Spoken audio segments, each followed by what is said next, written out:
जय श्री राधे कृष्ण। प्रिय भक्तों, इस दिव्य वाणी को शुरू करने से पहले आइए एक पल के लिए अपने मन को शांत करें, आंखें बंद करें और दिल से पुकारें। हे श्री कृष्ण, जो भी इस पवित्र संदेश को सुन रहे हैं, उनके जीवन में आपका प्रेम और आपकी कृपा सदैव बनी रहे।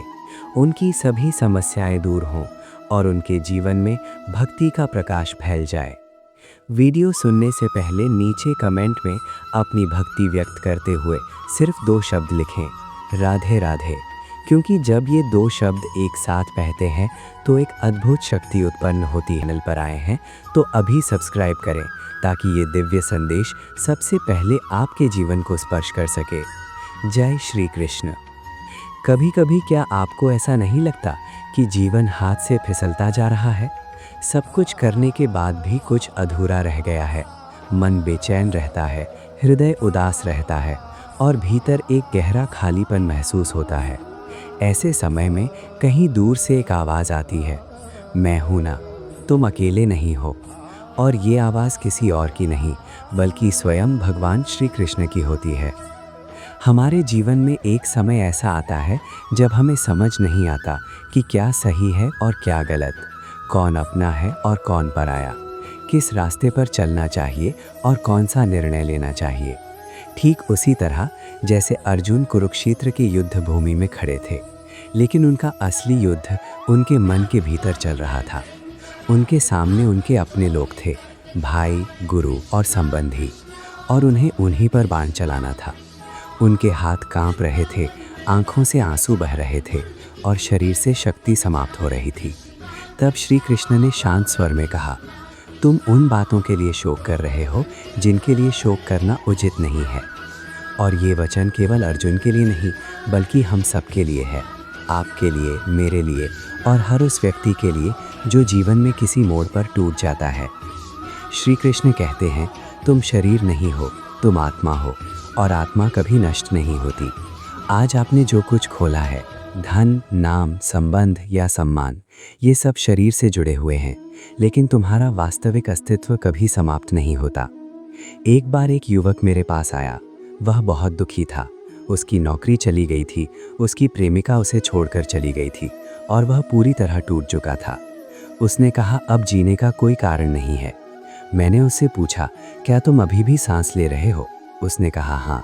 मैंने कहा, तो सब कुछ खत्म नहीं हुआ, क्योंकि जब तक तुम जीवित हो तब तक तुम्हारे जीवन की यात्रा बाकी है और तुम कर्म कर सकते हो। जो चला गया अगर वास्तव में तुम्हारा होता तो कभी जाता नहीं, और जो चला गया वो शायद इसलिए गया ताकि तुम आगे बढ़ सको। हम अक्सर चीज़ों और रिश्तों से जुड़ जाते हैं और जब वे हमसे छिन जाते हैं तो लगता है सब खत्म हो गया। लेकिन श्री कृष्ण कहते हैं कि ये सब क्षणिक है। अपने वास्तविक स्वरूप को पहचानो, जो आत्मा है, जो अनंत है। हर दुख और हर पीड़ा इसी भ्रम से उत्पन्न होती है कि हम स्वयं को शरीर और उससे जुड़ी चीज़ों से जोड़ लेते हैं। जब अर्जुन ने पूछा कि यदि मैं युद्ध में हार गया तो क्या होगा, तब श्री कृष्ण मुस्कुराकर कहते हैं, तुम्हारा अधिकार केवल कर्म करने पर है, फल पर नहीं। ये गीता की सबसे बड़ी शिक्षा है। आज हम हर कार्य किसी अपेक्षा के साथ करते हैं। प्रेम करते हैं तो बदले में प्रेम चाहते हैं, मेहनत करते हैं तो सफलता चाहते हैं, और जब ऐसा नहीं होता तो हम टूट जाते हैं। लेकिन श्री कृष्ण सिखाते हैं, केवल अपना कर्तव्य करो, सफलता और असफलता की चिंता मुझे छोड़ दो। एक किसान को देखो, वह खेत में बीज बोता है। उसे नहीं पता कि बारिश होगी या नहीं, फिर भी वह हर साल मेहनत करता है, क्योंकि वो अपना कर्म जानता है। फल देना भगवान का कार्य है। एक शिक्षिका से मैंने पूछा कि आप इतने वर्षों से बिना अधिक सम्मान या धन के क्यों पढ़ा रही हैं? उन्होंने कहा, क्योंकि ये मेरा धर्म है। हर बच्चा मेरे लिए एक बीज है। मैं नहीं जानती वो पेड़ बनेगा या नहीं, लेकिन मैं उसे पानी ज़रूर दूंगी। यही श्री कृष्ण का मार्ग है। यदि आप अच्छा कार्य कर रहे हैं और परिणाम नहीं दिख रहा तो निराश मत होइए, क्योंकि कोई भी अच्छा कर्म कभी व्यर्थ नहीं जाता। आपकी हर कोशिश कहीं ना कहीं संचित होती है। जैसे नदी की हर बूंद मिलकर सागर बनाती है, वैसे ही आपकी छोटी छोटी कोशिशें एक बड़े परिवर्तन की नींव रखती हैं। यदि कोई आपको रोक रहा है तो समझ लीजिए वो आपका डर है, भगवान की इच्छा नहीं।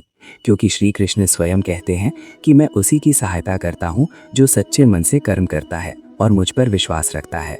आपका विश्वास ही आपकी सबसे बड़ी शक्ति है।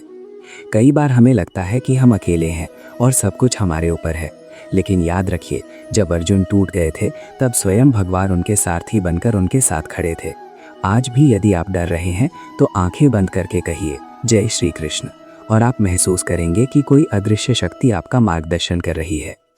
श्री कृष्ण कहते हैं कि अपने स्वभाव के अनुसार कर्म करो, दूसरों के रास्ते पर मत चलो, क्योंकि अपने धर्म में मरना भी श्रेष्ठ है। दूसरे के धर्म का पालन करना भय उत्पन्न करता है, इसलिए अपने दिल की सुनो, उसी मार्ग पर चलो जो आपके भीतर की सच्चाई से मेल खाता है। अंत में श्री कृष्ण कहते हैं, जो कुछ भी करो मुझे अर्पित कर दो।